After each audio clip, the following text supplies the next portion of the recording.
കഴിഞ്ഞ KFC ഈ റിലയൻസിന്റെ company പൈസ നിക്ഷേപിച്ചതിൽ അഴിമതിയുണ്ട് നിരന്തരം ഇതിലെന്തെങ്കിലും അത് വ്യക്തമായി അതിന് മറുപടി നേരത്തെ തന്നെ പറഞ്ഞു കഴിഞ്ഞതാണ്. ഇപ്പോൾ ഉള്ള പ്രശ്നമല്ല, നേരത്തെയുള്ള പ്രശ്നമാണ്. നേരത്തെ തന്നെ അതിനുമായിട്ട് വ്യക്തത വരുത്തിയതാണ്. ഇപ്പോൾ വീണ്ടും അതുമായി ബന്ധപ്പെട്ട കാര്യങ്ങളെല്ലാം വ്യക്തമായി പറഞ്ഞു കഴിഞ്ഞിട്ടുണ്ട്. ഒരു തരത്തിലുള്ള അഴിമതിയുടെ പ്രശ്നവും അതിനകത്തില്ല.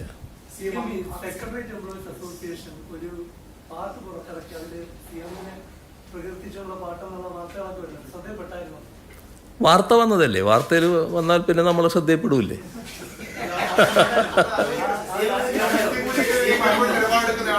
അല്ല അത്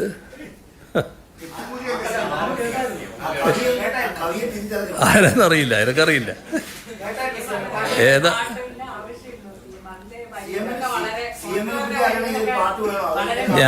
ഞാനാ പാട്ടെന്താണെന്ന് കേട്ടില്ല. അല്ല, ഇപ്പം വല്ലാതെ അധിക്ഷേപിച്ചുകൊണ്ടിരിക്കുമ്പോൾ ലേശം പോഴത്തിൽ വന്നാൽ തന്നെ അതിന് വല്ലാത്ത അസ്വാസ്ഥ്യം നിങ്ങൾക്ക് ഉണ്ടാക്കും എന്നുള്ളത് ഉറപ്പാണ്. അതിന് എനിക്ക് സംശയമില്ല. ഹൈക്കോടതി ഉത്തരവ് ലംഘിച്ചുകൊണ്ട് ഒരു വലിയ കട്ടൗട്ട് നമ്മുടെ സെക്രട്ടേറിയറ്റിന്റെ പുറത്ത് CM വരുന്നതിന്റെ സ്ഥലത്ത് ഇതേ സെക്രട്ടേറിയറ്റ് എംപ്ലോയീസ് അസോസിയേഷൻ സ്ഥാപിച്ചിട്ടുണ്ടായിരുന്നു. ഇപ്പൊ ഹൈക്കോടതി മേഖലത്ത് കർശനമായ നിലപാടെടുത്തു, കണ്ടോൺമെന്റ് പോലീസ് കേസെടുത്തു, ഫ്ലക്സുകൾ മാറ്റിക്കൊണ്ടിരിക്കുകയാണല്ലോ സമരങ്ങളുടെ നേതൃത്വത്തിൽ. അതിനിടയിലാണ് CMന്റെ വലിയ കട്ടൗട്ടോട് കൂടി ഇതില് വ്യക്തമായ നിലപാട് സംസ്ഥാന സർക്കാരിനുണ്ട്. അത് ഇവിടെ ഫ്ലക്സ് വെച്ചോ ബോർഡ് വെച്ചോ എന്നുള്ളതല്ല. നമ്മുടെ കേരളത്തിൽ ഒരു പ്രചരണവും ആവശ്യമില്ല എന്ന നിലപാടിലേക്ക് കേരളത്തിനെത്താൻ കഴിയില്ല. സ്വാഭാവികമായുള്ള പ്രചരണങ്ങൾ വേണ്ടി വരും. വിവിധ പ്രചരണങ്ങൾ നമ്മുടെ പല പ്രദേശങ്ങളിലും എല്ലാ കാലത്തും ഉണ്ടായിട്ടുമുണ്ട്. അതാകെ ഇല്ലാതാക്കാൻ നമ്മുടെ സംസ്ഥാനത്തിന് കഴിയുന്നതല്ല. അതിൽ സർക്കാർ കോടതി ചൂണ്ടിക്കാണിച്ച ഒരു കാര്യം മാത്രമേ ഉള്ളൂ: നിയമവിധേയമായിരിക്കണം. നിയമവിധേയമായി മാത്രമേ കാര്യങ്ങൾ നടക്കാവൂ. ഇതിനകത്ത് ഫ്ലക്സ് ഉപയോഗിക്കാൻ പാടില്ല എന്നുള്ളതാണ് പൊതുവെ നേരത്തെ നമ്മൾ സ്വീകരിച്ചിട്ടുള്ള നിലപാട്. അപ്പോൾ ഫ്ലക്സ് ഒഴിവാക്കുന്ന നില സ്വീകരിക്കണം.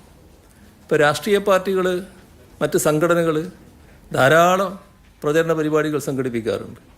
അതിൻ്റെയൊന്നും ഒരു പ്രചരണവും കേരളത്തിൽ എവിടെയും പാടില്ല എന്നൊരു നിലപാട് ഈ സർക്കാരിന് ഏതായാലും സ്വീകരിക്കാൻ കഴിയില്ല.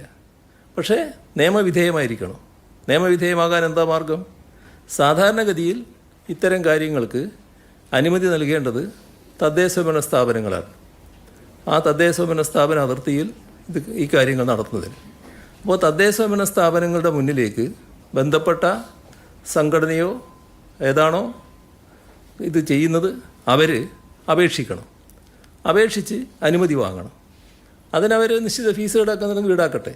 അങ്ങനെ നിയമവിധേയമാക്കി കാര്യങ്ങൾ നടത്തണം എന്ന അഭിപ്രായമാണ് ഗവൺമെൻറ് ആ കാര്യത്തിലുള്ളത്. ഈ കാര്യത്തിൽ നടപടി സ്വീകരിക്കാൻ തദ്ദേശഭരണ വകുപ്പിനെ ചുമതലപ്പെടുത്തിയിട്ടുമുണ്ട്. അത് കോടതിയുടെ നിർദ്ദേശങ്ങൾക്കെതിരല്ല, കോടതിയുടെ നിർദ്ദേശങ്ങൾക്ക് അനുസൃതമായിട്ട് തന്നെയാണ് കാര്യങ്ങൾ നടക്കുക.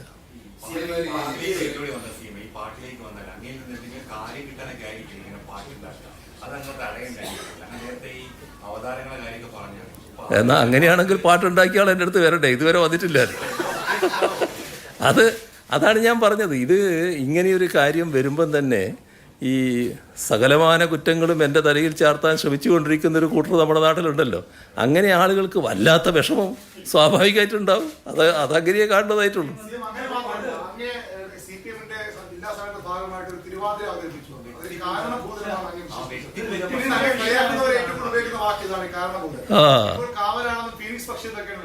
എങ്ങനെ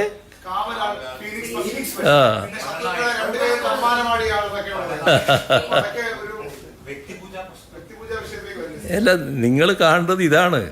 ഈ പറയുന്ന തരത്തിലുള്ള വലിയ എതിർപ്പുകൾ ഉയർന്നു വരുമ്പോൾ അതിൻ്റെ ഭാഗമല്ലാതെ ഒരാൾ എങ്ങനെ വരുന്നു, അല്ലെങ്കിൽ ഒരു കൂട്ടർ എങ്ങനെ വരുന്നു എന്ന് നിങ്ങൾ ചിന്തിക്കുന്നുണ്ട്. അതിൻ്റെ ഭാഗമാണത്. അതല്ലാതെ ഞങ്ങളാരും വ്യക്തിപൂജക്ക് നിന്നു കൊടുക്കുന്നയാളല്ല. വ്യക്തിപൂജയുടെ ഭാഗമായിട്ട് നിങ്ങൾ പറയുന്ന രീതിയിൽ ഏതെങ്കിലും കാര്യങ്ങൾ ആർക്കും നേടാനും കഴിയുന്നതല്ല. അതാണ് ഞങ്ങളുടെ പൊതു സമീപനം. പക്ഷേ മറ്റതാണ് അതിൻ്റെ അടിസ്ഥാന കാരണമെന്ന് ഓർക്കണം.